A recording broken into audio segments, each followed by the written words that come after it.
Class শুরু করে ফেলি। তো আপেক্ষিক গুরুত্ব যে বিষয়টা, এটা তোমরা 9 10 এ বেশ কয়েকবার পড়ছো, ঠিক আছে? বেশ কয়েকবার পড়ো নাই আসলে। তোমাদের যে জিনিসটা হইছে, তোমাদের আসলে আপেক্ষিক গুরুত্ব দিয়ে দেওয়া থাকতো কোন একটা দ্রবণের, তারপরে ওই দ্রবণের ঘনমাত্রা বের করতে দিত বা অন্যান্য জিনিসপত্র, অন্যান্য রাশিমালা বের করতে দিত, এবং তোমরা কিছু না বুঝেই ওই জিনিসপত্র বের করে ফেলতা এবং দেখতা মাঝে মাঝে ফুল মার্ক পাচ্ছ, মাঝে মাঝে জিরো পাচ্ছ, ঠিক আছে? তো এই ঘটনা কিন্তু তোমাদের প্রায়শই ঘটতো, ঠিক আছে? তো তো তোমরা আসলে নিজেরাও বুঝতে না যে কেন ঘটতো এটা, কেন মাঝে মাঝে কারেক্ট হচ্ছে, মাঝে মাঝে কারেক্ট হচ্ছে না। তো আপেক্ষিক গুরুত্ব, এটার যদি আমি থিওরিটিক্যাল সংজ্ঞা দিতে চাই, ফিজিক্সের সংজ্ঞা দিতে চাই, কোন একটা বস্তুর নির্দিষ্ট আয়তনের ভর, ঠিক আছে? কোন একটা বস্তুর নির্দিষ্ট আয়তনের ভর 4°C তাপমাত্রায় বিশুদ্ধ পানির সম আয়তন বিশুদ্ধ পানির ভরের যত গুণ, ওই সংখ্যাটাকেই আমরা কি বলি, ওই ভরের আপেক্ষিক গুরুত্ব বলি, ঠিক আছে? তো এই তথাকথিত সংজ্ঞা দিয়ে তো আমাদের কোনো লাভ হচ্ছে না, তাই না? এই সংজ্ঞা দিয়ে আমাদের কেমিস্ট্রিতে কোনোই লাভ হবে না, বিশ্বাস করো। কেমিস্ট্রিতে আমাদের যে জিনিসটা লাগবে ভাইয়া, আপেক্ষিক গুরুত্বকে আমরা কিভাবে ইউজ করতে পারি, ঠিক আছে? কেমিস্ট্রিতে যে ঘনমাত্রার ম্যাথ গুলা থাকে বা বিভিন্ন ম্যাথ গুলা থাকে, সেখানে আমরা আপেক্ষিক গুরুত্বকে কিভাবে কাজে লাগাইতে পারি। এখন আমরা আপেক্ষিক গুরুত্ব কিভাবে মাপি, এটা মাঝখানে অনেক কথাবার্তা বলা যায়, আমি স্কিপ করলাম। আমরা ভাইয়া কোন একটা পদার্থের মনে করো আপেক্ষিক গুরুত্ব মাপবো। কোন পদার্থ বলো তো ভাইয়া? আমাদের মাদার অফ কেমিস্ট্রি শার্মিলা, ঠিক আছে? এটা হচ্ছে মনে করো আমাদের শার্মিলা, ঠিক আছে? এই আচ্ছা, এটা এভাবে করে এগুলা চুল। তো শার্মিলার আপেক্ষিক গুরুত্ব হচ্ছে আমরা মাপবো, ঠিক আছে? তো শার্মিলার আপেক্ষিক গুরুত্ব, শার্মিলার আপেক্ষিক গুরুত্ব আমরা মাপবো। কিভাবে আমরা মাপতে পারি, ঠিক আছে? শার্মিলার মানে আপেক্ষিক গুরুত্ব, ঠিক আছে? তো আপেক্ষিক গুরুত্ব মাপার জন্য শার্মিলার আমরা ঘনত্ব মাপবো। কি মাপবো বলো তো ভাইয়া? শার্মিলার কি মাপবো? ঘনত্ব মাপবো। তো শার্মিলার যে ঘনত্বটা পাবো, তাকে যদি ভাই আমরা 4°C তাপমাত্রায়, কত ডিগ্রি সেলসিয়াস তাপমাত্রায়? 4°C তাপমাত্রায় বিশুদ্ধ পানির ঘনত্ব দিয়ে ভাগ করি। 4°C তাপমাত্রায় বিশুদ্ধ পানির ঘনত্ব দিয়ে ভাগ করি, তাহলে আমরা যেই মানটা পাবো, সেটা কি হবে বলতো ভাইয়া? সেটা হবে শার্মিলার আপেক্ষিক গুরুত্ব। এখন আমরা তো কেমিস্ট্রি নিয়ে পড়াশোনা করতেছি, মাদার অফ কেমিস্ট্রি নিয়ে তো আমরা পড়াশোনা করতেছি না, তাই না? শার্মিলাকে নিয়ে তো আমরা পড়াশোনা করতেছি না। শার্মিলাকে নিয়ে পড়াশোনা করবে সে, ঠিক আছে? তো আমাদের তো শার্মিলাকে নিয়ে পড়াশোনা করার দরকার নেই। আমাদের পড়াশোনা করতে হবে দ্রবণ নিয়ে। তো আমরা মাপবো কি বলতো? আমরা মাপবো দ্রবণের আপেক্ষিক গুরুত্ব। তো দ্রবণের আপেক্ষিক গুরুত্ব সমান কি হবে বলতো ভাইয়া? তার মানে দ্রবণের আপেক্ষিক গুরুত্ব সমান আমরা লিখতে পারি দ্রবণের ঘনত্ব ডিভাইডেড বাই কত বলতো ভাইয়া? ডিভাইড বাই কত? তাপমাত্রায় বিশুদ্ধ পানির ঘনত্ব। এক্স্যাক্টলি 4°C তাপমাত্রায় বিশুদ্ধ পানির ঘনত্ব। এটা আমরা বলতে পারি, ঠিক আছে? এটা আমরা বলতে পারি। তার মানে আমরা যদি কোন একটা দ্রবণ নিই, ওই দ্রবণের ঘনত্বকে যদি আমরা 4°C তাপমাত্রায় বিশুদ্ধ পানির ঘনত্ব দিয়ে ভাগ করি, তাহলে আমরা যে রেজাল্টটা পাবো সেটা কি হবে? ওই দ্রবণটার আপেক্ষিক গুরুত্ব হবে। এখন কেউ কি আমাকে বলতে পারবা, মেধাবী ছাত্রছাত্রীরা, 4°C তাপমাত্রায় বিশুদ্ধ পানির ঘনত্ব কত? 1 ভাই 1000 KG per meter cube. 1000 KG per KG meter per cube. meter। জি ভাই, 1000 কেজি পার মিটার কিউব। হ্যাঁ, 1 যে বলছিলা কোন এককে বলছিলা?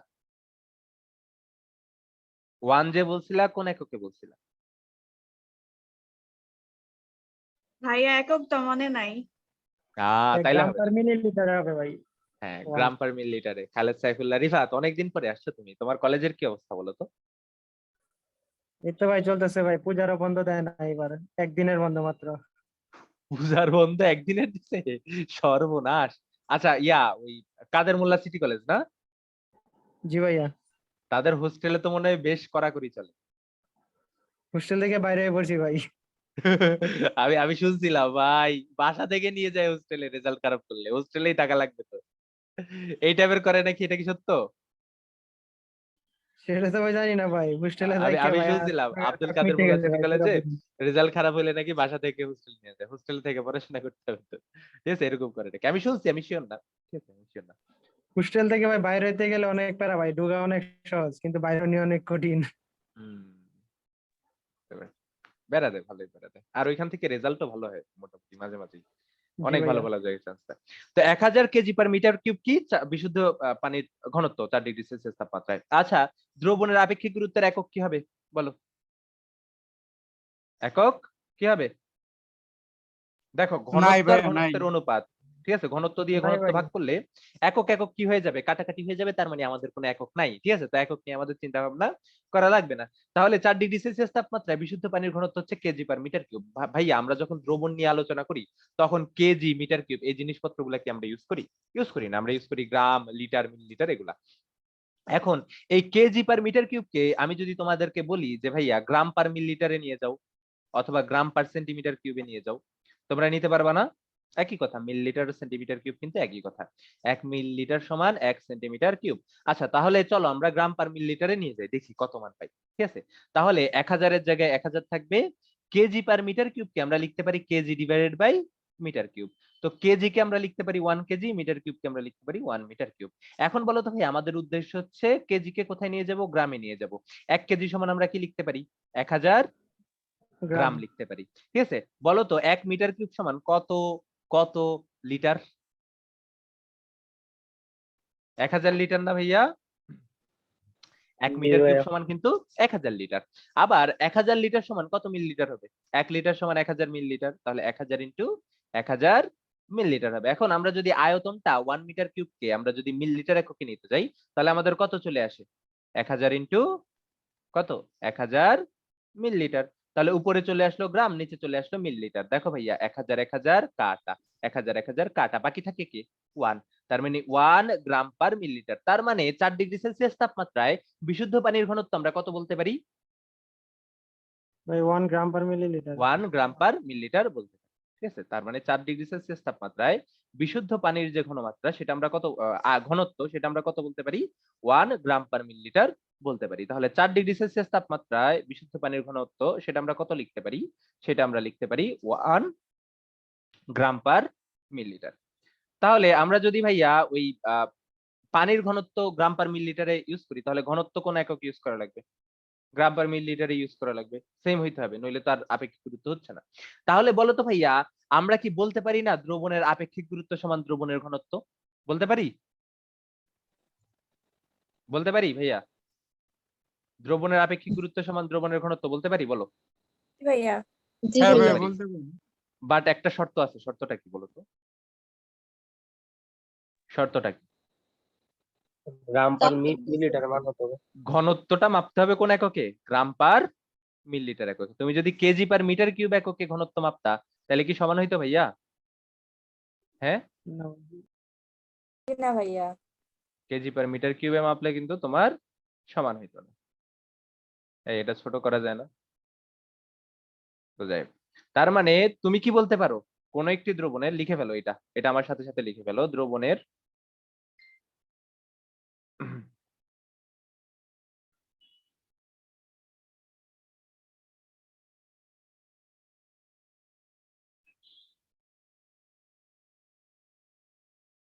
আরে ভাই রে ভাই, কি রে ভাই, এত সমস্যা কি? আচ্ছা, তাহলে লিখে ফেলো দ্রবণের, ঠিক আছে, লিখে ফেলো দ্রবণের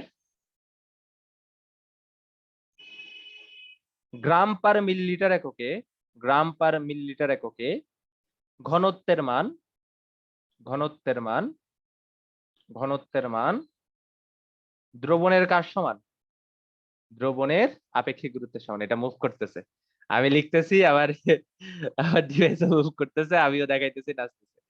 দ্রবণের আপেক্ষিক গুরুত্বের কি বলতো ভাইয়া, সমান। ঠিক আছে, এই লাইনটাই তোমাদের আসলে কাজে লাগবে। তার মানে তুমি যদি কোনো একটা দ্রবণের ঘনত্ব জানো, তার মানে কি তুমি আপেক্ষিক গুরুত্ব বের করে ফেলতে পারবা। তুমি যদি দ্রবণের আপেক্ষিক গুরুত্ব জানো, তার মানে কি দ্রবণের ঘনত্ব বের করে ফেলতে পারবা না ভাইয়া? পারবা না? অবশ্যই পারবা। কোন একটা দ্রবণের ঘনত্ব জানলে তুমি আপেক্ষিক গুরুত্ব বের করে ফেলতে পারবা। আপেক্ষিক গুরুত্ব জানলে তুমি কিন্তু কি বের করে ফেলতে পারবা, ঘনত্ব বের করে ফেলতে পারবা। এই দীপু, দীপু, হুম হুম হুম হুম হুম হুম। এই,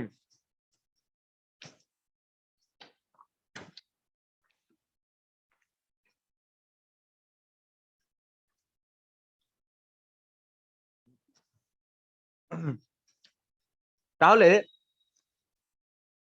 অনেক টেস্টি। ঠিক আছে, তার মানে তুমি যদি ভাইয়া কোনো একটা দ্রবণের ঘনত্ব তুমি জানো, তুমি বলে দিতে পারবা আপেক্ষিক গুরুত্ব কত। আর আপেক্ষিক গুরুত্ব যদি তুমি জানো, তুমি বলে দিতে পারবা ঘনত্ব কত। তাহলে এই পেজটার যা লেখা লেখি আমি করছি, চলছে সবাই? যদি তুলে থাকো, মনে করো তোমাকে এরকম একটা পাত্র দিয়ে দেওয়া হলো, ঠিক আছে, বেশি খুশি হয়েও না, এটা একটা বিকার।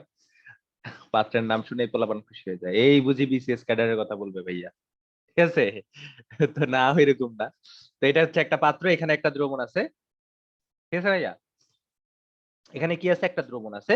তো তোমাকে বলে দেওয়া হলো দ্রবণের যে আয়তন, আয়তনটা হচ্ছে 2 লিটার। দ্রবণের আয়তন কত বলো তো ভাইয়া? 2 লিটার। এবং এই দ্রবণের আপেক্ষিক গুরুত্ব যেটা, আপেক্ষিক গুরুত্ব দেওয়া আছে ভাইয়া, কত বলো তো? আপেক্ষিক গুরুত্ব দেওয়া আছে মনে করো 1.15। তোমাকে কোয়েশ্চেন করা হইলো ভাইয়া, এই যে দ্রবণটা আছে, দ্রবণের ভর কত বের করতে পারবা? বের করতে পারবা ভাইয়া? অবশ্যই বের করতে পারবা। জি দ্রবণের ভাই। আপেক্ষিক গুরুত্ব তুমি জানো, তার মানে তুমি ঘনত্ব জানো, তাই না? তাহলে এই দ্রবণটার ঘনত্ব, আপেক্ষিক গুরুত্ব 1.15, তার মানে কি ঘনত্ব কত হবে? 1.15 গ্রাম পার কি বলতো ভাইয়া? মিলিলিটার। এখন বলো তো ভাইয়া, দ্রবণের ঘনত্ব মানে কি? দ্রবণের ভর বাই দ্রবণের আয়তন না ভাইয়া? দ্রবণের ভর বাই কি হবে? দ্রবণের আয়তন। সোজা কথা, ঠিক আছে। সমান কি হবে? 1.15 গ্রাম পার মিলিলিটার। এখন বলো ভাইয়া, দ্রবণের আয়তন কি তুমি জানো? দ্রবণের আয়তন কি তুমি জানো? অবশ্যই জানো। 2 2 লিটার লিটার। সমান কত হবে? 1.15 গ্রাম পার মিলিলিটার। ভাইয়া এখানে আছে গ্রাম পার মিলিলিটার, এখানে আছে লিটার, দুইটা সেম একক না হইলে তুমি কি ক্যালকুলেশন করতে পারবা? পারবা? পারবা না। তাই এই না লিটারকে ভাইয়া। আমাদের কোথায় নিয়ে যেতে হবে? মিলিলিটার এককে নিয়ে যেতে হবে না? তাহলে এখানে আমি কি বসাবো? 2000 মিলিলিটার। তাহলে বলো তো ভাইয়া, ভরটা কত হয়? আমার বলার কিছু ছিল না, বলো তো। 2300 গ্রাম হয় না? 2300 গ্রাম। 2300 গ্রাম। তাহলে তুমি কিন্তু ভাইয়া এই দ্রবণের ভর বলে দিতে পারতেছো যে ভাইয়া দ্রবণের ভর কত? 2300 গ্রাম। দেখো ভাইয়া, তার মানে তার মানে বলো তো, কোন একটা দ্রবণের আপেক্ষিক গুরুত্ব দেওয়া আছে মানে কি? ইনডাইরেক্টলি ঘনত্বের মান দেওয়া আছে। এই জিনিসটা তোমরা ইউজ করছো, বাট না বুঝে ইউজ করছো, ঠিক আছে। যখন তোমার ওই গ্রাম এককে দেওয়া ছিল বা মিলিলিটার এককে দেওয়া ছিল, খুব সুন্দর ভাবে করে ফেলছো। যখন আয়তনটা এরকম 2 লিটার ছিল, তখন তুমি এখানে 2 বসায় কি করে দিছো? শেষ, তাই না? উল্টাপাল্টা করে দিছো। তো এই জিনিসটা আর করা যাবে না, কারণ তোমরা এখন শিখে গেছো যে ভাই আসলে কাহিনীটা হচ্ছে এটা, যে গ্রাম পার মিলিলিটার এককে ঘনত্বের মান কার সমান হয়? আপেক্ষিক গুরুত্বের সমান হয়। তো এই ছিল মোটামুটি আমাদের আপেক্ষিক গুরুত্বের গুরুত্ব নিয়ে কথাবার্তা, যেটুকু তোমাদের লাগবে এবং জানা উচিত। আপেক্ষিক গুরুত্ব আলাদাভাবে তোমাদের বইতে কোনো টপিক নাই। বিভিন্ন ম্যাথে তোমরা আসলে পাবা যে ভাইয়া কোন একটা দ্রবণের আপেক্ষিক গুরুত্ব এত, বা কোন জিনিসের আপেক্ষিক গুরুত্ব এত, বা এবং আপেক্ষিক গুরুত্ব দিয়ে আমরা অনেকগুলা শর্টকাটও শিখবো। তো আপেক্ষিক গুরুত্ব দেওয়া থাকার অর্থ হচ্ছে ইনডাইরেক্টলি কি দেওয়া আছে? ওই জিনিসটার ঘনত্ব তোমাকে দেওয়া আছে কোন এককে? গ্রাম পার মিলিলিটার এককে। তো এই জিনিসটা তোমাদের সবসময় মাথায় থাকা লাগবে, সোজা হিসাব। তাহলে এতটুক তুলছো? এতটুক তুলেছো বৎসরা? তুলেছো? মিসকাতুদ্দিন জি জয়। ভাইয়া। এই প্রাপ্তি, তুমি কেমন আছো? প্রাপ্তি, জি ভাইয়া তুলেছি। প্রাপ্তি, হ্যালো। প্রাপ্তি আর সেতু, আছো তোমরা? প্রাপ্তি, সেতু। জি ভাইয়া আছি তো। এই তোমাদের নাকি কয়েকদিন আগে বার্থডে গেছে? হ্যাঁ, জি ভাইয়া 8 তারিখে আমার বার্থডে ছিল। খাওয়া দাওয়া কিছু আসলো না বাসায়, কেমনে বুঝবো বলো তো? ইস, কই খাবার দাবার তো কিছু পাঠাইলা না, কেকের একটা পিসও পাঠাইলা না। শেরপুর আছো নাকি ময়মনসিংহ? না ভাইয়া ময়মনসিংহে আছি। ওহো, ময়মনসিংহে আছো? জি ভাইয়া। তাহলে খাবার কই? আছে তো ভাইয়া, আপনি কবে খাবেন বলেন, ওই দিনই ট্রিট দিব। না না, এরকম না। ইয়ে চলে গেল, টাইম চলে গেছে, ঠিক আছে, টাইম চলে গেছে। ইস, ভাই আজকে তো এখন সেতুর বার্থডে। আজকে সেতুর বার্থডে? কই সেতু কই? ধরেন ভাইয়া ওকে। এই সেতু কই? গতকালকে ভাইয়া মাহমুদা মিমের বার্থডে ছিল। মাহমুদের? আচ্ছা আচ্ছা আচ্ছা আচ্ছা আচ্ছা, এই হচ্ছে না আমাদের না খাওয়ায় না দায়ে, এরকম হচ্ছে। আমরা না খেয়ে না খেয়ে মোটা হয়ে যাচ্ছি। খেয়ে মোটা হইলে তাও একটু সান্ত্বনা দিতে পারতাম যে না, পোলাপানের জিনিসপত্র খাচ্ছি তাই মোটা হচ্ছে। কিন্তু একদমই না। আপনাদের কথা চিন্তা করি আপনাদের আমরা খাওয়াই নাই না আর না কি। না, এটা এটা বলে লাভ নাই, এটা বলে লাভ নাই, ঠিক আছে। তো যাই হোক, এটা আসলে আমি আশা করি সামনের দিন চলে আসবে। আচ্ছা, হিন্দু কে আছে এখানে? অদিতি গুপ্তা আছো, তারপরে অর্ণব প্রমা নাথ আছো, আছে ভাইয়া। প্রমা আছো, ঠিক আছে। যারা ময়মনসিংহে আসবা, নাড়ু ছাড়া হবে না, ঠিক আছে। আমার সাথে দেখা করতে হইলে নাড়ু আনা লাগবে, সোজা হিসাব। আছে? ভাইয়া একবার শেরপুরে আসেন তখন খাওয়াবো। এই যে না, ময়মনসিংহে আসা লাগবে, আইসা খাওয়ানো। মানে অফলাইনে যারা আছে তাদের তো ক্লাসেই ঢুকতে দিব না নাড়ু ছাড়া, সোজা হিসাব। ঠিক আছে, নাড়ু ছাড়া কোনো ঢুকি নাই। যাই হোক, অবশ্যই খাবো। না খাওয়াইলে খবর আছে, খবর মানে কি, খবর আছে। আচ্ছা শোনো তো, চলো আমরা পড়াশোনা করি। তো শতকরা সংযুতি নিয়ে আমরা এখন পড়াশোনা করব। তো শতকরা সংযুতি কি? মনে করো কোনো একটা যৌগ তোমাকে দিয়ে দিল এবং জিজ্ঞেস করলো এই যৌগটাতে ওই পরমাণুর শতকরা সংযুতি কত। তো এই জিনিসগুলা বের করা তোমরা কি 9-10 খুব ভালোভাবে শিখছো, ঠিক আছে? এবং শতকরা সংযুতি দেয়া থাকতো, তার থেকে আণবিক সংকেত নির্ণয় করাও তোমরা শিখছো। তো এগুলা সবই আমরা করব আস্তে আস্তে। এবং ইজি মনে হবে তোমাদের, বাট ইজি মনে হইলেও এগুলা থেকে কিন্তু ভালোই কোয়েশ্চেন আসে। তো এইসব বিষয়ে তোমাদের কিন্তু পূর্ণ আইডিয়া থাকা লাগবে। আর তোমরা জানো বই আছে মানে আমি পড়া বই, ঠিক আছে, যত সহজ হোক যত কঠিন হোক। তো শতকরা সংযুতি কি বলতো ভাইয়া? কোনো একটি যৌগের লিখে ফেলো আমার সাথে সাথে। কোনো একটি যৌগের, আজকে হাতের লেখা খারাপ হচ্ছে, আমার আঙ্গুল ব্যথা করতেছে লিটারে, ঠিক আছে? কোনো একটি যৌগের প্রতি 100 গ্রামে, কি রে ভাই টেবিলে তো নড়ে কেন? 100 গ্রামে যত গ্রাম একটি নির্দিষ্ট পরমাণু থাকে,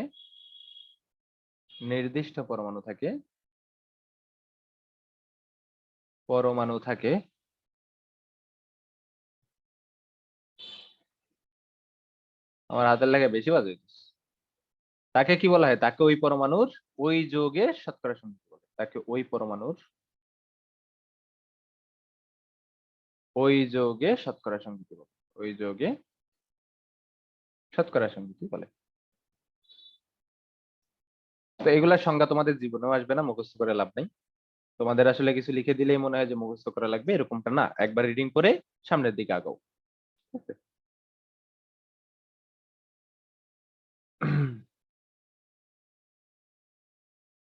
তাহলে কোন একটি যৌগের প্রতি 100 গ্রামে যত গ্রাম একটি নির্দিষ্ট পরমাণু থাকে তাকে ওই পরমাণুর ওই যৌগে শতকরা সংযুতি বলে।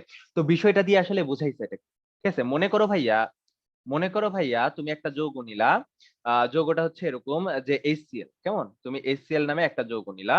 এখন HCl এর তুমি যদি 1 মোল নাও, 1 মোল HCl এর ভর কত হবে বলো তো ভাইয়া? কত গ্রাম হবে?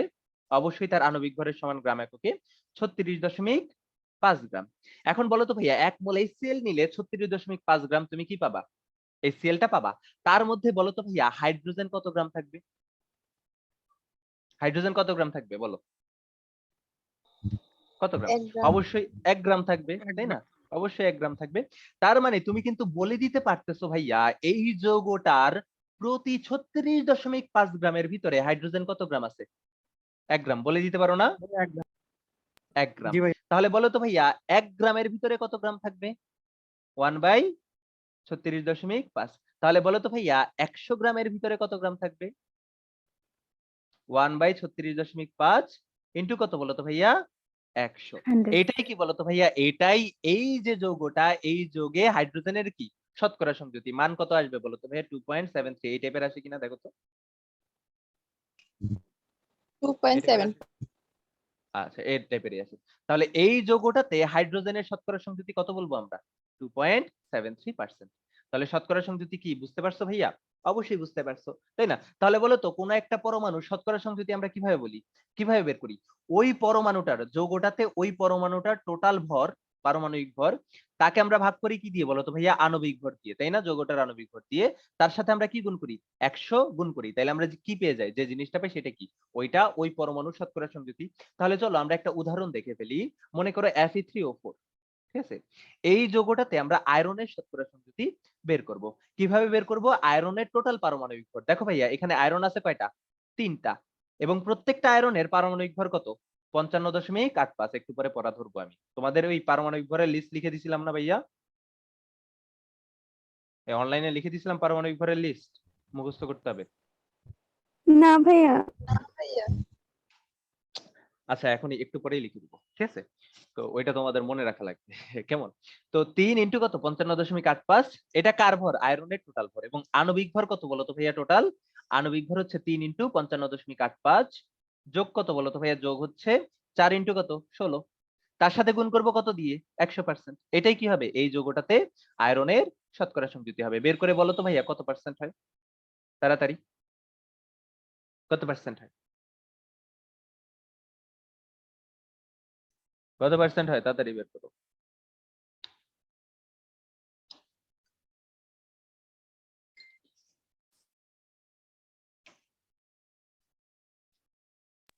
ভাই 72.36।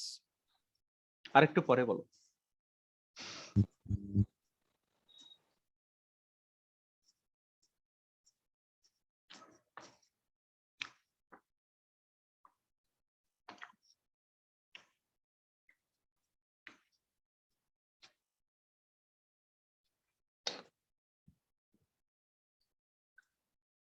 হ্যাঁ তাড়াতাড়ি বলো। 72.36%। 36। তার মানে এই যৌগটাতে আয়রনের শতকরা সংযুতি কত? 72.36%। একইভাবে বলো তো ভাই অক্সিজেনের শতকরা সংযুতি কত হবে? আমরা জানি কোন একটা যৌগে সবগুলা পরমাণুর শতকরা সংযুতি যোগ করলে কত হবে? 100% হবে, তাই না? অবশ্যই কোন একটা যৌগে সবগুলা পরমাণুর শতকরা সংযুতি যদি তুমি যোগ করো, যোগফল কত হবে? 100% হবে। ভাই আপনি যা খাচ্ছেন সেটার ঘনত্ব কত? জানি না, মাপতে হবে। পানি শেষ। ভাইবা এভাবে খাওয়া ঠিক না তো, কিভাবে খাবো? কিভাবে খাবো? আরে ভাই বিশ্বাস করো আমার আজকে প্রচুর প্যারা গেছে। আমি টানা 3টা ক্লাস নিছি, মাঝখান দিয়ে হচ্ছে ওই গেছিলাম ফ্যান কিনতে। তো তোমাদের খুব ভালো ভাইয়া ছিল আমার সাথে একজন, তো ওই ভাইয়া শপিং করবে। তো ওই ভাইয়ার সাথে শপিং করতে করতে আমার টাইম শেষ, বুঝছো? এই জন্য আমি ডে দিয়ে দিছি। তো তো টাইম পুরা শেষ। তো পরে আমার বাইরে খাওয়া দাওয়া করে পড়াইতে আসতে হয়েছে, মানে ডিরেক্ট অফলাইনে ক্লাস নিতে নিতে আমার আঙুল ব্যথা হয়ে গেছে। আমি তো টায়ার্ড অলরেডি। তো তারপরে আমি এখানে আসছি, আসার পরে আমি লিটারালি আধা ঘন্টা মরার মতো শুয়েছিলাম। শুয়ে থাকার পরে মনে পড়ছে যে আমার ঈশা তো আমার জন্য ইয়ে আনছিল, আহ, বিরিয়ানি আনছিল। তো আমি দীপুরে পাঠাইছি যে দীপু বিরিয়ানি আছে। দীপু বলে ভাইয়া বিরিয়ানি আনছে। যে দৌড় দিয়ে গেছে যে আনছে। তো এখন হচ্ছে এই অবস্থা। তো এরপরে তোমাদের ক্লাসের পরে আবার ইয়েও নেওয়া লাগবে, প্রাইভেট কেয়ারও নেওয়া লাগবে। প্রাইভেট কেয়ার শেষ হওয়ার সাথে সাথে আমি বিছনায় লুটিয়ে পড়বো, ঠিক আছে? আমি আজকে আর কিচ্ছুই করবো না, টোটালি কিচ্ছুই করবো না, আর নিতে পারবো না। আচ্ছা, তো অক্সিজেনের শতকরা সংযুতি কিভাবে বের করব? দেখো দুইটা মিলে টোটাল কত পার্সেন্ট হবে? 100%। তাহলে একটা যদি 72.36% হয়, তাহলে আরেকটা কত হবে? 100 মাইনাস 72.36%। এভাবেও আমরা বের করতে পারি। তাহলে কত হবে? 27.64। অথবা অন্যভাবেও বের করতে পারি। কিভাবে বলো তো ভাইয়া? অক্সিজেনের টোটাল ভর কত? 4টা অক্সিজেন, তার মানে 4 ষোলো কত? 64। তাকে ভাগ করব কি দিয়ে বলো তো ভাইয়া? তাকে ভাগ করব আণবিক ভর দিয়ে। তাহলে আণবিক ভর কত? এই আণবিক ভরটা কত পেয়েছিলাম? 200 কত? 31.55 মনে হয়, এরকম এরকম পাইছিলা ভাইয়া? এরকম পাইছিলা? 37.55। আচ্ছা, 231.55 ইন্টু কত হবে বলো তো ভাই? 100%। তাহলে কত পার্সেন্ট হয় বলো তো? 27.64। একদম সেমই আসবে, 27.64% হবে। ঠিক আছে, কোনো চেঞ্জ আসবে না। তাহলে এভাবে আমরা কি করতে পারি? যে কোনো যৌগে একটা নির্দিষ্ট পরমাণুর শতকরা সংযুতি বের করতে পারি। তো তোমরা যেটা করবা ভাইয়া, তোমরা হচ্ছে এখন C6 না চিনিটা বের করতেছি। ঠিক আছে, চিনির সংকেত তো সবাই জানো তাই না? C12H22O11। এই চিনিতে তোমরা কার্বনের শতকরা সংযুতি বের করো তো কত আসে। ঠিক আছে,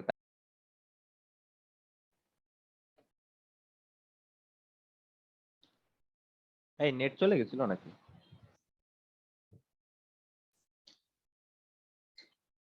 দেখি তো, আমি ডাটাতে ট্রান্সফার হই।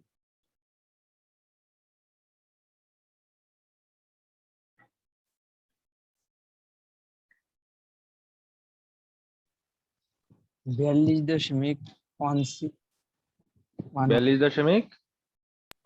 165। ওকে, এরকমই হবে।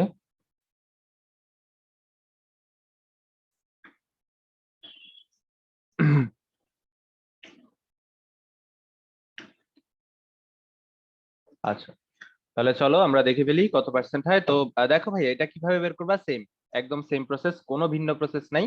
ঠিক আছে, নেটওয়ার্কে একটা বাড়ি দিছে, বুঝলাম না কাহিনী কি হইলো। তো আমরা কি করব, কার্বনের শতকরা সংযুতি বের করব কিভাবে? কার্বনের টোটাল ভর কত, 12 ইনটু কত, প্রত্যেকটার জন্য 12 ডিভাইড বাই কত, আণবিক ভর। আণবিক ভর কিভাবে বের করব, 12 ইনটু 12 যোগ 22 ইনটু 1 যোগ কত বলো তো ভাইয়া, 16 ইনটু 11। তার সাথে কত গুণ করব, 100%, তাই না? 100% গুণ করব, তাহলে কত হবে বলো তো ভাইয়া? তাহলে যত হবে সেটা, 42.105 আচ্ছা 42.105, ঠিক আছে, এত পার্সেন্ট। এটা কি, এই যৌগটাতে কার্বনের শতকরা সংযুতি। তো এই জিনিসপত্রগুলো তোমরা পারবা, খুবই সহজ জিনিস। তো তোমরা আরো একটা জিনিস 9 10 এ শিখে আসছিলা, সেটা হচ্ছে কোন একটা নির্দিষ্ট যৌগে কোন নির্দিষ্ট পরমাণু সমূহের যখন শতকরা সংযুতি দেওয়া থাকে সেখান থেকে তোমরা কিভাবে আণবিক সংকেত বের করতা, ঠিক আছে? তো যেহেতু তোমরা এটা শিখছো, ঝটপট একটা কোশ্চেন লিখে ফেলো, ঠিক আছে? কোশ্চেন আনসার করতে করতে আমরা রিক্যাপ করব। পোলাপানের অভিশাপ লেখা শুরু হয়েছে কিভাবে? এই পোলাপানের অভিশাপ লাগা শুরু হয়েছে কেন বলো?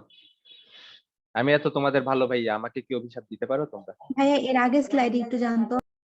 আচ্ছা,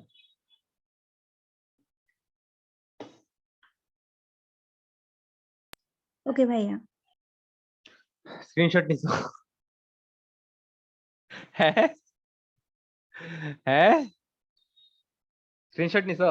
জি ভাইয়া। জি ভাইয়া। মায়ের মায়ের চিনো, মায়ের? এই লিখো ভাই, ক্লাসের মতোই করো, নইলে পরে মনে থাকবে না কিছু। লিখো, একটি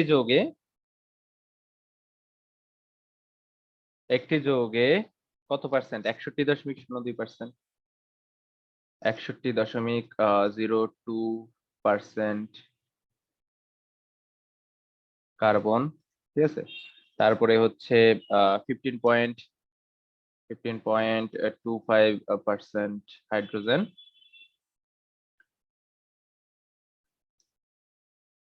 এবং অবশিষ্ট নাইট্রোজেন রয়েছে। আণবিক ভর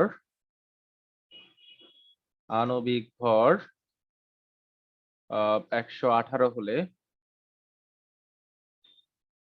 হলে আণবিক সংকেত কি?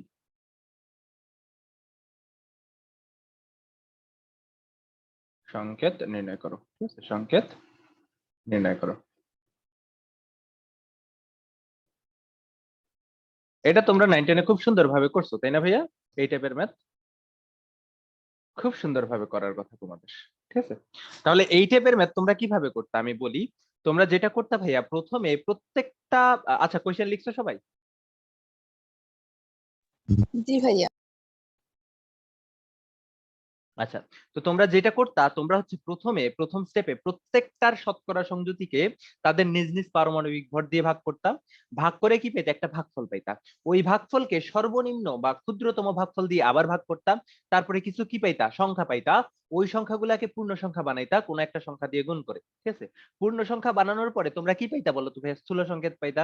স্থূল সংকেতের সাথে n গুণ করে তোমরা কি ধরে নিতা, যে এটা আসলে আণবিক সংকেত। ওইখানে আণবিক ভরের সাথে তুলনা করে n এর মানটা বের করতাম, ঠিক আছে? n এর মান বের করলে কি, স্থূল সংকেতের সাথে n গুণ করে দিলে আমরা কি পেয়ে যেতাম, আমরা কিন্তু আণবিক সংকেত যেটা সেটা পেয়ে যেতাম। তাহলে পুরো প্রসেসটা চলো আমরা একটা বক্সের মাধ্যমে করে ফেলি, ঠিক আছে? তাহলে একটা বক্সের মাধ্যমে করো, তাইলে তোমাদের টাইমও বাঁচবে, খাতাও বাঁচবে, ঠিক আছে? তোমাদের আব্বু আম্মুরও টাকা একটু সেভ হবে। আর তোমরা যদি টাকা নিয়েই থাকো, ওইটা অন্যান্য কাজে ব্যয়ও করতে পারবা, ঠিক আছে? কোন কোন কাজে ব্যয় যে করো সেটা সম্পর্কে আমি আর না বললাম, ঠিক আছে? তোমাদের যে কত কাজ থাকে এখন, ঠিক আছে? তো একটা বক্স লিখে ফেলো, ঠিক আছে? একটা বক্স লিখে ফেলো। তাহলে বক্সের প্রথম বক্সটাতে কি লিখবা বলো তো ভাইয়া? প্রথম বক্সটাতে লিখবা পরমাণু, ঠিক আছে? কোন কোন পরমাণু নিয়ে তুমি কাজ করতেছো, ঠিক আছে? তো প্রথমটাতে লিখবা পরমাণু। দ্বিতীয়টাতে লিখবা শতকরা সংযুতি, ঠিক আছে? শতকরা সংযুতি, শতকরা সংযুতি। কেমন? বক্সটা একটু মনে হয় ছোট হয়ে গেছে।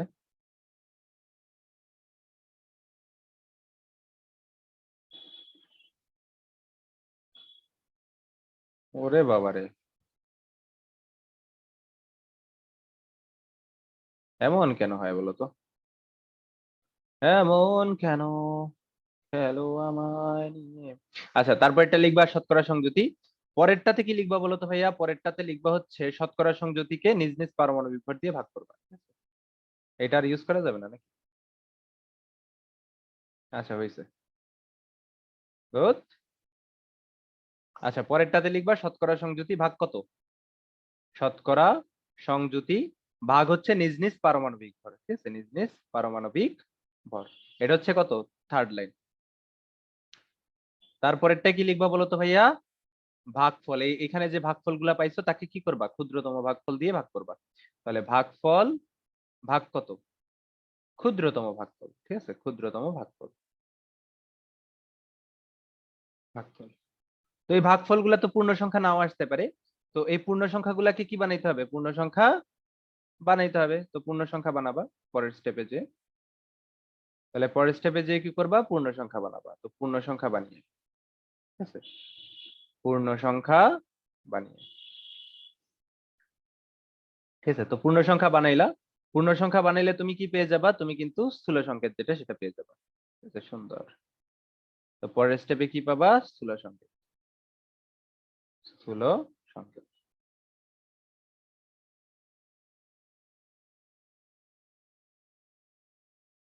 তো স্থূল সংকেত যেটা সেটাও তুমি পেয়ে গেলা, ঠিক আছে, স্থূল সংকেত যেটা সেটাও তুমি পেয়ে গেলা। এবার তুমি যতটা পরমাণু ততটা কি করলা? ভাগ করে দিলা। তো একটা ভাগ, তারপরে হচ্ছে একটা পরমাণুর জন্য আরেকটা ভাগ, আরেকটা পরমাণুর জন্য কি বলতো ভাই? লাস্ট আরেকটা, ঠিক আছে, তিনটা পরমাণুর জন্য তিনটা ভাগ। তো স্থূল সংকেতে ভাগ করা লাগবে না, এটা আমাদের দরকার নেই। এখন দেখো তো ভাইয়া, পরমাণু কে কে আছে? কার্বন আছে, হাইড্রোজেন আর নাইট্রোজেন আছে। তো লিখে ফেলো, এখানে একটা কার্বন আছে, এখানে হাইড্রোজেন আছে, আর কি আছে? নাইট্রোজেন আছে। এখন বলো তো ভাইয়া, কার্বনের শতকরা সংযুতি কত?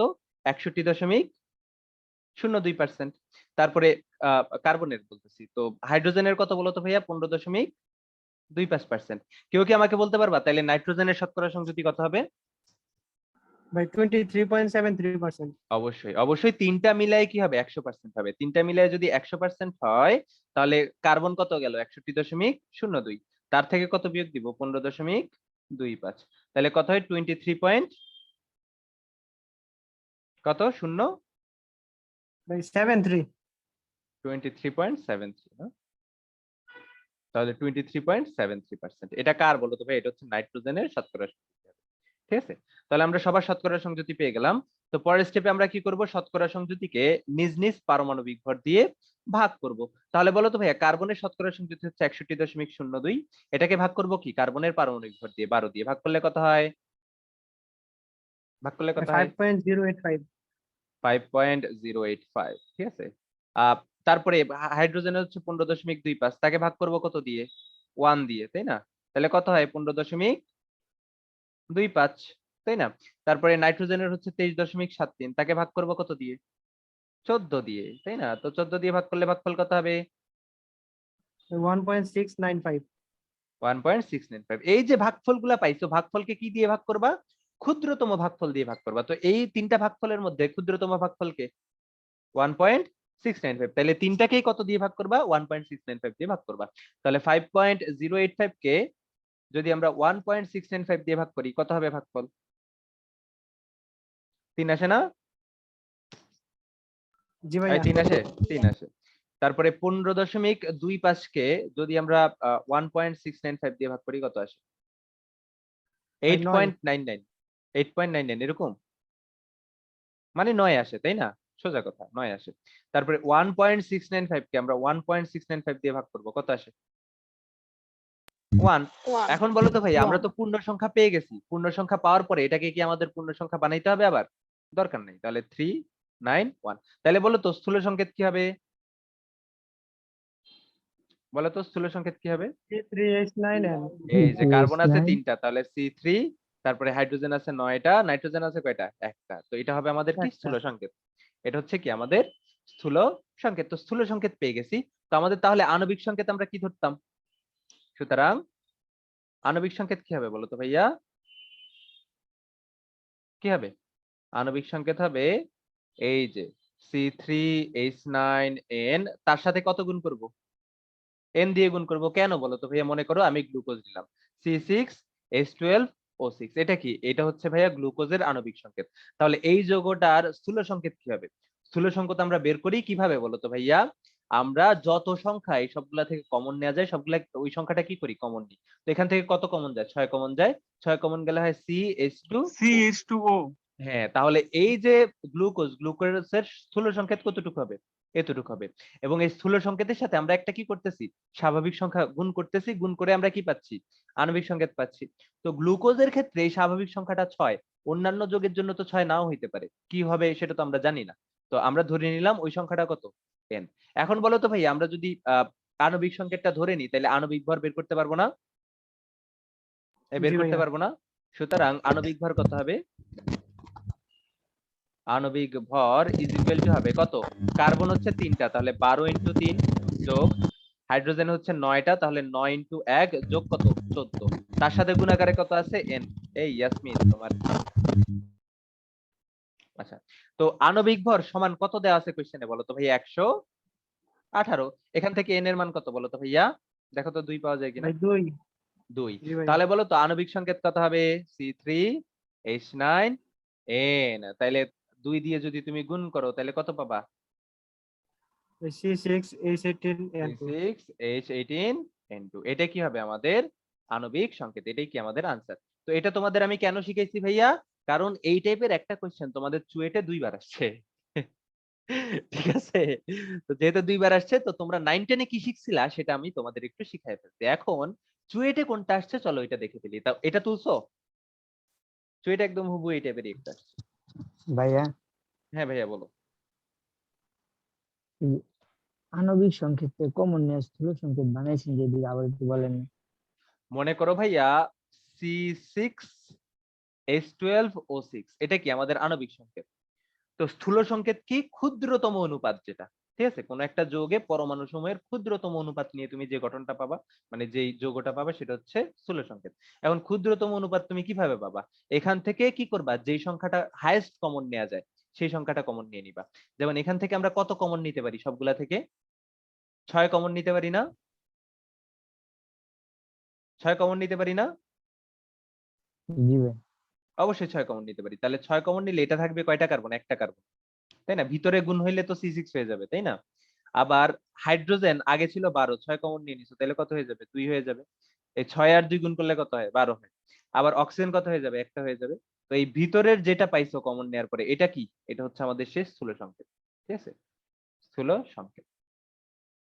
বুঝতে পারছো ভাইয়া? জি ভাই। হুম, আচ্ছা, এটা হচ্ছে স্থূল ভাই n সংকেত, ইকুয়াল টু কিভাবে হয়েছে একটু বুঝি নাই ভাইয়া। এটা হচ্ছে আণবিক সংকেত। মানে কোনটা কিভাবে হইছে? আচ্ছা n আমাকে জাস্ট ইকুয়াল টু প্রথম, ভাই। আচ্ছা n ইজ ইকুয়াল টু কিভাবে 2 হইছে এখানে? জি ভাইয়া। আচ্ছা মানে তুমি 9-10 এগুলা করছিলা 6 নাম্বার চ্যাপ্টারে? জি ভাইয়া করছিলাম ভাইয়া। ওইখানে কি এভাবে করো নাই? হ্যাঁ, এভাবেই করছো। আচ্ছা দেখো, ওই অনেক 3-4 পেজ লাগায় করছো, আমি 3-4 পেজের ট্যাগ পেজে নিয়ে আসছি। শোনো, এটা তোমাদের আণবিক সংকেত না ভাইয়া? এই n ইনটু পুরাটা কি তোমার আণবিক সংকেত, তাই না? আণবিক সংকেতে তুমি যদি প্রত্যেকটা পরমাণুর ভর বসায় দাও তাহলে তুমি আণবিক ভর পেয়ে যাবে না ভাইয়া? জি ভাইয়া। জি আণবিক ভর ভাইয়া। পা তো বসাই দিছো সবকিছু n সহ পুরাটাতে, সবগুলা পরমাণুর পারমাণবিক ভর পেয়ে গেছো, তাহলে এই পুরাটা কি তোমার আণবিক ভর। কিন্তু দেখো ভাই আণবিক ভর কত দেওয়া আছে?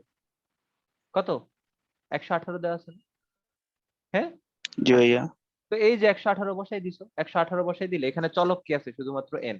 n এর মান কত পাবা তাহলে ক্যালকুলেশন করে? কত পাবা?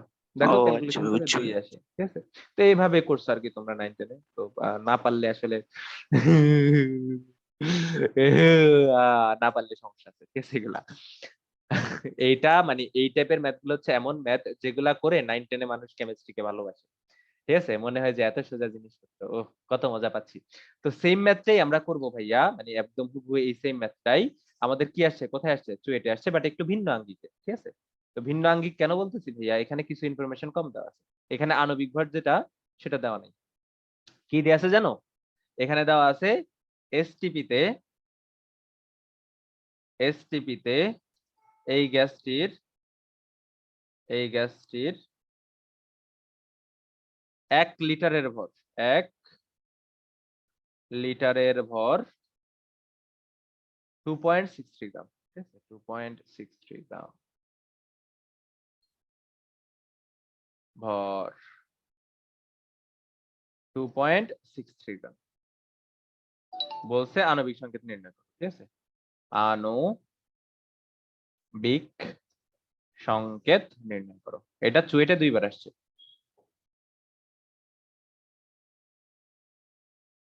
এটা পারবা ভাইয়া? আজকেও লাইভ ক্লাস করতে পারিনি, অফলাইনে ক্লাস থাকার জন্য। রেকর্ডটা একটু তাড়াতাড়ি দিয়েন, রেকর্ড 11টায় পাবো ইনশাল্লাহ। রেকর্ড আল্লাহ, আমি ঘুমাবো, আমি ঘুমাবো। ও আচ্ছা, তোমাদের লাইভ ইয়েও আছে, তোমাদের তো প্রাইভেট কেয়ারও আছে, তাই না? কয়টা থেকে শুরু? 8:15 থেকে শুরু। 8:15 থেকে তোমাদের কিন্তু প্রাইভেট কেয়ারও শুরু। তাহলে দেখো তো ভাইয়া, এখন বলো তো আমাদের এই যে কোন একটা যৌগের শতকরা সংযুতি তো তুমি জানো যে কত পার্সেন্ট দেওয়া আছে। কার্বন দেওয়া আছে 61.02%, হাইড্রোজেন দেওয়া আছে 25.25%, অবশিষ্ট আছে নাইট্রোজেন। তার মানে নাইট্রোজেন আছে 23.75%। তো আর কোন ইনফরমেশনটা জানলে তুমি খুব সহজে আণবিক সংকেত বের করতে পারতা? সেটা হচ্ছে আণবিক ভর। কিন্তু এই প্রশ্নে দেখো ভাইয়া আণবিক ভর দেওয়া নাই, তাইলে তুমি কিভাবে বের করবা? হ্যাঁ, কিভাবে বের করবা আণবিক ভর? ফাতেমা বলো, শুনি নাই ফাতেমা কি বলছে। তাহলে আমাদের যেটা করা লাগবে, ফাতেমা মাইক অফ। আচ্ছা যাই হোক, তো আমাদের যেটা করা লাগবে, প্রথমে আণবিক ভরটা বের করা লাগবে, তাই না ভাইয়া? আমাদের প্রথমে আণবিক ভরটা যদি আমরা বের করে ফেলতে পারি, তাহলে পুরো কাজটি আমাদের অনেক ইজি। ফাতেমা মনে হয় কিছু বলতেছে, বাট তোমার কোনো কথাই শোনা যাচ্ছে না, ঠিক আছে? তো ট্রাই করে মনে হয় না লাভ আছে। তো আমাদের প্রথমে কি করা লাগবে? আমাদের প্রথমে কিন্তু আণবিক ভর যেটা সেটা বের করা লাগবে। এখন আণবিক ভর তুমি কিভাবে বের করবা? দেখো ভাইয়া, এসটিপি তে এখানে বলে দেওয়া আছে এটা একটা গ্যাস। তো এসটিপি তে এই গ্যাসের 1 লিটারের ভর কত? 2.63 গ্রাম। এই ইনফরমেশনটা তোমার দেওয়া আছে। এই ইনফরমেশন থেকে তুমি কি কোনোভাবে আণবিক ভর বের করতে পারবা ভাইয়া? পারবা? জি ভাইয়া। কিভাবে? আমরা জানি 1 মোল গ্যাসের আয়তন কত হয় এসটিপি তে? 22.4 লিটার, তাই না? 1 মোল গ্যাসের আয়তন হয় 22.4 লিটার, এবং 1 মোল গ্যাসের বা 1 মোল পদার্থের ভর কি গ্রাম এককে তার আণবিক ভরের সমান না? 1 মোল পদার্থের ভর কি তার গ্রাম এককে আণবিক ভরের সমান। তাহলে দেখো ভাইয়া, এসটিপি তে 1 লিটারের ভর তোমার কত দেওয়া আছে? 2.63 গ্রাম। তাহলে বলো তো ভাইয়া, এসটিপি তে 1 মোল বা 22.4 লিটারের ভর কত হবে? 2.60 ইন্টু কত? 22.4, কত পাও দেখো তো? 58.912 গ্রাম। তার মানে বলো তো ভাইয়া, 1 মোল গ্যাসের ভর যত, তার আণবিক ভরও তত না? তার মানে এই যৌগটার আণবিক ভর এম এর মান কত? 58.912 না ভাইয়া? তার মানে বলো তো ভাইয়া, বাকি সব প্রসেসই ঠিক থাকবে, চেঞ্জ আসবে কোথায়? আণবিক ভর আর কি থাকবে না, 118 থাকবে না। এখন কত হয়ে যাবে? এই কত হয়ে যাবে আণবিক ভর? 58.912 হয়ে যাবে। তাহলে এন এর মান কত পাবা? এন এর মান পাবা 0.99 সামথিং, তার মানে 1 ধরতে পারো, তাই না ভাইয়া? আল্লাহ আল্লাহ আল্লাহ আল্লাহ, নেটওয়ার্ক যাবে নাকি? কল আসছে। তার মানে তুমি কি পাবা? এন এর মান পাবা 1। তাহলে তোমার আণবিক সংকেত কি হবে? এখানে 1 আসবে, সোজা কথা। তাহলে 1 আসলে তাহলে যৌগটা তো চেঞ্জ হয়ে যাবে, তাই না? তাহলে এটার তুমি পাবা না, তাহলে কোনটা পাবা বলো তো? তুমি পাবা হচ্ছে C3H9, এটা পাবা, তাই না ভাইয়া? বুঝতে পারছো এটা সবাই? বুঝতে পারছো এটা? হ্যালো, এইটা বুঝতে জি পারছো? স্যার। তোমার আসলে সমস্যা একটাই ছিল, তোমার একটাই সমস্যা ছিল। যে সমস্যাটা ছিল সেটা হচ্ছে তুমি আণবিক ভর জানতা না। তো আণবিক ভর বের করার জন্য চুয়েট কি করছে? চুয়েট হচ্ছে একটা ইনফরমেশন দিয়ে দিচ্ছে, তো ওই ইনফরমেশন থেকে তোমাকে কি বের করতে হবে? আণবিক ভর বের করতে হবে আর কি। তো এই ম্যাথটা তুলে ফেলো। আসসালামু আলাইকুম। ওয়ালাইকুম আসসালাম। জি ভাইয়া। আচ্ছা, এটা যদি তুলো তাহলে চলো আমরা আরো আগাই। এখন আমরা আমাদের মহেন্দ্রক্ষণে চলে আসছি। আমরা এখন আর পুরোনো টপিক জিনিসপত্র পড়বো না। এখন আমরা যা শিখবো তার 90%ই থাকবে নতুন। যদিও শুরু করব পুরান জিনিস দিয়ে, বাট 90% জিনিসপত্র কি থাকবে বলো তো ভাই? আমাদের নতুন থাকবে। তো আমরা ঘনমাত্রাতে প্রবেশ করব, যে ঘনমাত্রা নিয়ে বিষয় আসে, ঠিক আছে? তো এতক্ষণ পর্যন্ত আমরা বেসিক প্রচুর জিনিসপত্র করছি, মোল সংখ্যা নিয়ে আমরা অনেক পড়াশোনা করছি, ঠিক আছে? তো এত পড়াশোনার অধিকাংশ পড়াশোনা কিন্তু তোমরা 9-10 পড়ে আসছো, বাট সঠিক নিয়মে পড়ো নাই, ঠিক আছে? অনেক বেসিকে ঘাটতি বাড়তি ছিল। তো যত বেসিকে ঘাটতি বাড়তি ছিল, ঠিক আছে, যত ফাঁকি ঝুঁকি করছো, আহ শেষ, সব শেষ। এখন আমরা যা শিখবো তার 90% কি থাকবে বলো তো ভাইয়া? নতুন জিনিসপত্র থাকবে, এগুলা থেকে তোমাদের চাকা চাকা কোয়েশ্চেন আসবে। এখন কেউ কি আমাকে বলতে পারবা ঘনমাত্রা কি? বলতে পারবা? কনসেন্ট্রেশন অফ এ সলিউশন এটা কি আসলে? ঘনমাত্রা কি বলতে পারবা? নির্দিষ্ট তাপমাত্রায় প্রতি লিটার দ্রবণে যত মোল দ্রব্য দ্রবীভূত থাকে তাকে তাকে ঘনমাত্রা ওই বলে। দ্রবণের এই দ্রবণ মোলারিটি বলে, ঠিক আছে? তাকে ওই দ্রবণের মোলারিটি বলে। মোলারিটি আর ঘনমাত্রা কি এক জিনিস?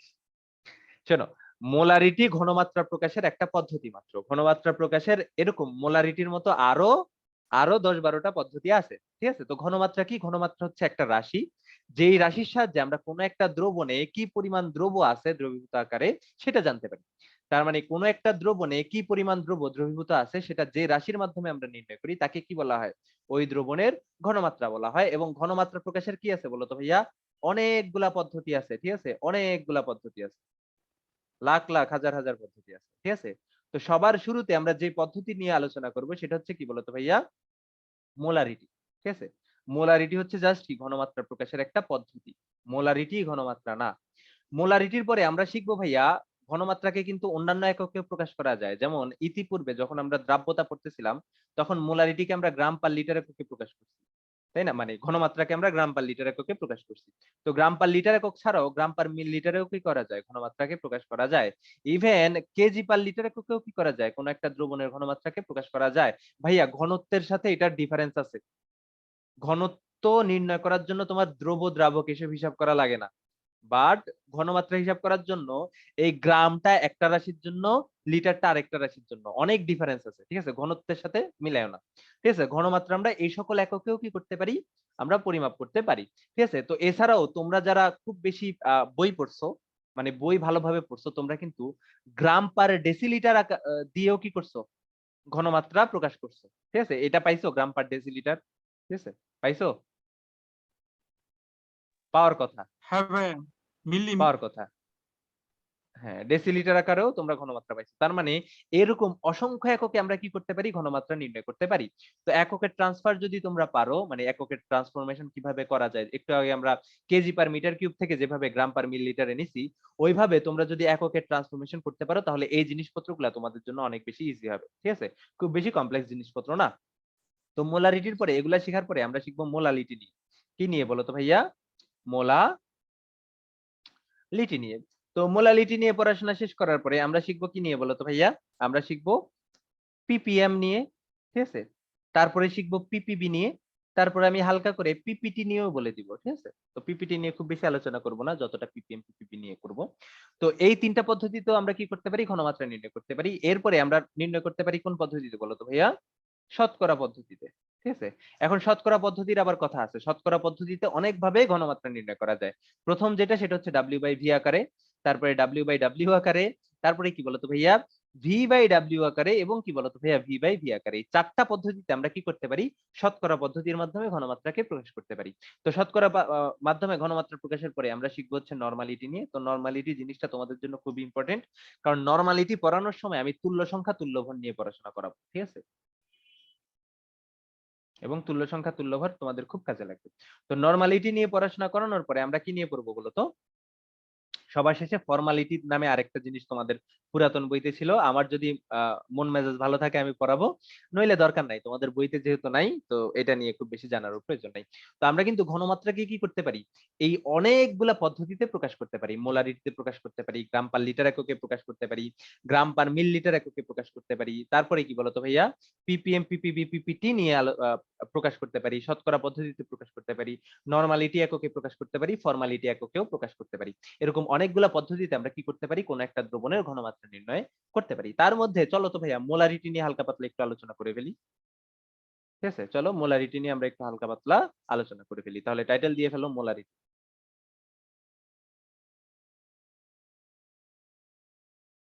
মোলারিটি মোলারিটি, ঠিক আছে? মোলারিটি টাইটেল দিয়ে ফেলো। তো মোলারিটির সংজ্ঞাটা কিরকম ছিল? এরকম ছিল, নির্দিষ্ট তাপমাত্রায়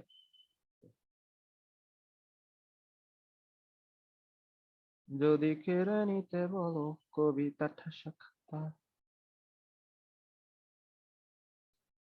নির্দিষ্ট হয়ে গেছে, ঠিক আছে। নির্দিষ্ট তাপমাত্রায়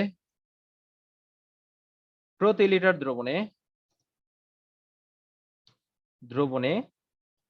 যত মোল দ্রব দ্রবীভূত থাকে, যত মোল দ্রব দ্রবীভূত থাকে তাকে কি বলতো ভাইয়া? তাকে ওই দ্রবের ওই দ্রবণে মোলারিটি বলে, ঠিক আছে। তাহলে নির্দিষ্ট তাপমাত্রায় প্রতি লিটার দ্রবণে যত মোল দ্রব দ্রবীভূত থাকে তাকে কি বলা হয়? ওই দ্রবের ওই দ্রবণে মোলারিটি বলা হয়। তাহলে মনে করো ভাইয়া তোমার কাছে একটা পাত্র আছে, তোমার কাছে কি আছে? একটা পাত্র আছে। আরে কালো তো ভাসে এখানে দেখা যায়। এই কালোটা কি তোমরা দেখতে পাচ্ছ? জি ভাইয়া। কালো ইউজ করা যায় এখানে? ইস, দেখি তো নীল ইউজ করি তো। বাবা, নীলও ভাসে। হ্যাঁ, জোস তো ব্যাকগ্রাউন্ডটা। আচ্ছা, তো মনে করো এই পাত্রে কি আছে? একটা দ্রবণ আছে। এই দ্রবণটার টোটাল আয়তন তুমি মেপে দেখলা ভি লিটার। কত লিটার বলো তো ভাইয়া? ভি লিটার, লিটার এককে আয়তন। দেখতেছো ভাইয়া, মোলারিটির সাথে কিন্তু দ্রবণের লিটার এককে আয়তনের খুব সুন্দর একটা ঘনিষ্ঠ সম্পর্ক আছে, ঠিক আছে। তো এই যে দ্রবণটা, এই দ্রবণের আয়তন তুমি পাইছো ভি লিটার, কেমন? এবং এই দ্রবণে তুমি দ্রব যেটা বানাইছো, মানে এই দ্রবণটা বানাইতে তোমার দ্রব লাগছে হচ্ছে এন মোল, ঠিক আছে। দ্রব লাগছে কত মোল? এন মোল। এখন তোমাকে যদি বের করতে দেয় ভাইয়া এই দ্রবণের মোলারিটি কত, তুমি কিভাবে বের করবা ভাইয়া? এই দ্রবণটার ভি লিটার দ্রবণে দ্রব আছে কত মোল? এন মোল। তাহলে প্রতি লিটার বা 1 লিটার দ্রবণে দ্রব থাকবে কত মোল? N by V. দেখো তো ভাইয়া, 1 লিটার দ্রবণে যত মোল দ্রব দ্রবীভূত থাকে সেটাই কি ওই দ্রবণের মোলারিটি না? সেটাই মোলারিটি। তাহলে 1 লিটার দ্রবণে এই দ্রবণের জন্য কত মোল দ্রব দ্রবীভূত আছে? N by VL. তাহলে এটাই কি হবে? এই দ্রবণের মোলারিটি, যাকে আমরা কি দিয়ে প্রকাশ করতে পারি? এস দিয়ে প্রকাশ করতে পারি, অথবা কি দিয়ে প্রকাশ করতে পারি? সি দিয়েও প্রকাশ করতে পারি। তাহলে কোন একটা দ্রবণের মোলারিটি এস বা সি ইজ ইকুয়াল টু কি হবে? দ্রবণে দ্রবের মোল সংখ্যা ডিভাইড বাই লিটার এককে কি? দ্রবণের আয়তন। এখানে এন কি বলতো ভাইয়া? দ্রবের মোল সংখ্যা, ঠিক আছে, দ্রবের মোল সংখ্যা। আর ভি কি বলতো ভাইয়া? লিটার এককে দ্রবণের আয়তন। মাথায় রাখবে, সব সময় মাথায় রাখবে, লিটার এককে দ্রবণের আয়তন, ঠিক আছে। তো তোমরা ভালো থাকো, সুস্থ থাকো, এই কামনায় আমি এখনই বিদায় নিচ্ছি। একটু পরেই 8টা 15 থেকে প্রাইভেট ক্যান নিয়ে হাজির হব, ঠিক আছে। তো 8টা 20-এ তোমরা সেম লিংকে আবার জয়েন করবা তোমাদের প্রবলেম গুলা নিয়ে, ঠিক আছে। তো ভালো থাকো, সুস্থ থাকো, আল্লাহ হাফেজ।